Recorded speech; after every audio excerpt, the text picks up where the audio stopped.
예, 이렇게 많은 소상공인들이 생존 위기에 몰리면서 정부 여당이 소상공인 지원 규모를 역대 최대 규모로 늘리는 방안을 검토 중입니다.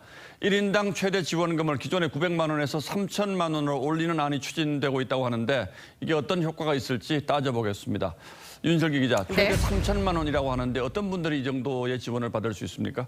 네, 현재까지 안에 따르면 지난해 연 매출이 6억 원이 넘고 장기간 집합금지 명령을 받은 소상공인이 3천만 원을 받을 수 있습니다.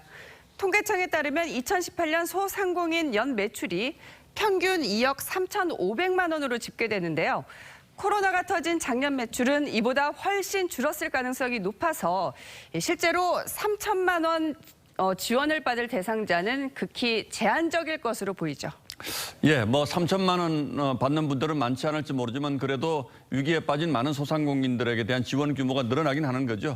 맞습니다. 정부 여당도 소상공인들에 대한 두텁고 폭넓은 지원을 강조하고 있습니다.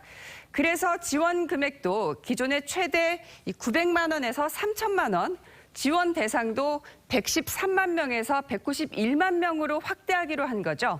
그러면서 관련 예산도 기존 안보다 2배 가까이 늘어난 6조 1,800억 원으로 잠정 집계된 상황입니다. 예, 전체적으로 지원 대상 200만 명, 뭐 상당히 많은 숫자인데 어떤 분들이 이런 지원 대상이 되는 겁니까?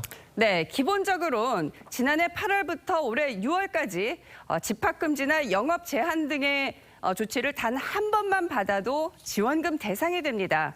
하지만 영업이 너무 어려워져 가게 문을 닫은 소상공인들은 보시는 것처럼 지원 대상에서 아예 빠져 있습니다. 예.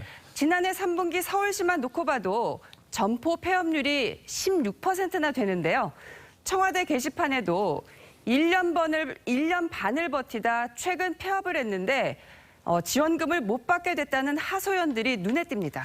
상황이 너무 어렵다 보니까 이런 지원책이 나올 때마다 이런 형평성 논란도 계속 불거져 나오는데 이 지원과 별도의 손실 보상 방안도 추진 중이라면서요. 그렇습니다.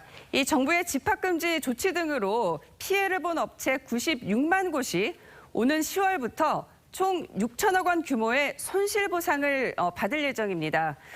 당장 이렇게라도 하긴 해야겠지만 전문가들 사이에선 이런 현금 위주의 지원책을 넘어서는 새로운 고민이 필요한 시점이란 주장이 많습니다.